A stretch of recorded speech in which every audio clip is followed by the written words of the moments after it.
Mystical improvisations. All is one. Everything keeps its identity. Body and mind are in the time. Every form is a soap bubble of time. Identity goes deeper. We are God's faces. God is a term. God is the only reality. The human as a body in which the soul and the mind are kept as in a vessel. Anything outside of this body, his environment. On another level of consciousness, I don't say on a higher, because it could be a deeper one, in the sense of deeper understanding, it becomes clear inside and outside is only a matter of perspective. A thought experiment.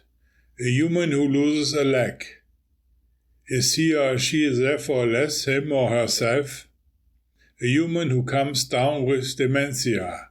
Is he or she therefore less him or herself? Even when he or she changes so that we don't mean to recognize him or her, does he or she not stay the same in core as he or she was before? If we lose everything we have, are we then less ourselves? Is it not rather as if the ice of a glacier melts away and the bare rock appears? Soul as identity. We are children of eternity, incarnated in space and time. The own perspective is relative and in space and time. In order not to sink to craziness, it is important to build in a playful element in our own thoughts. In plain English, become like children. Jesus. Names, so terms, are all hollow words. To be conscious, I am relative, means dying. Every day new. Thinking is not the final truth. A mind who thinks until it gets raw and to inconclusiveness is not senseless. Not until it finally hits the wall and is broken by itself can be achieved a new level of consciousness, a new deepness of consciousness. An extension of consciousness is not only a matter of the brain, but concerns the whole human. When the mind breaks at reality, this insight is extremely mortifying and shows it its own relativity and normality, nothing fancy. In reality, the mind is extremely useful when it breaks at its own or the common logic A plus B equals C and gets not confused. Yes, indeed, it is something great and vivid and has the heartbeat of eternity inside when the mind itself has thought to death, and it nevertheless has the ability to view the breaking of its thinking and worldview from an aloof perspective, and to rise like a phoenix out of the ruins of its own logic. Now it realizes that the back-breaking thinking in terms which the formal logic has annihilated with reality and what is supposed to be death was necessary to enable new life. This realization is a being, not a thinking, not to see the wood for the trees. The trees are cut.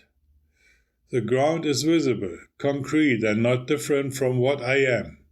Religions are a vivid expression of heartrending experiences with the reality, which transcends our being and with whom we anyway are interwoven in a mysterious way. A religion which clings fearfully to traditions of words, deeds and cult, keywords, dogmas, is doomed. Therefore, there is no substitute for own experiences, own action. Only what I experience myself, then I can believe. From hearsay is not only at court too little. This bigger reality is not the sum of the universe, stars, planets, suns, Milky Ways, people, dogs, water, plants, and stones included, not a monolithic pabulum of being. This reality indeed reveals itself in manifold beauty in front of our hearts. We are indeed a part of it, but this is a big you that transcends our thinking and feeling in space and time. So we are a part of this eternal you, which unfolds himself, herself, itself in space and time. We get revealed by our bodily death. All that we think, what constitutes us as humans, our bodies, including our brains, our memories, our mind, knowledge, ideas, feelings, and experiences, fade away like every other material possession, which only was borrowed too. Our real identity, which for us, in the space-time only, if at all, is only fragmentary visible, is not only conserved beyond the veil, but let us experience who we really are. For now we see in a mirror dimly, but then face to face. Paul.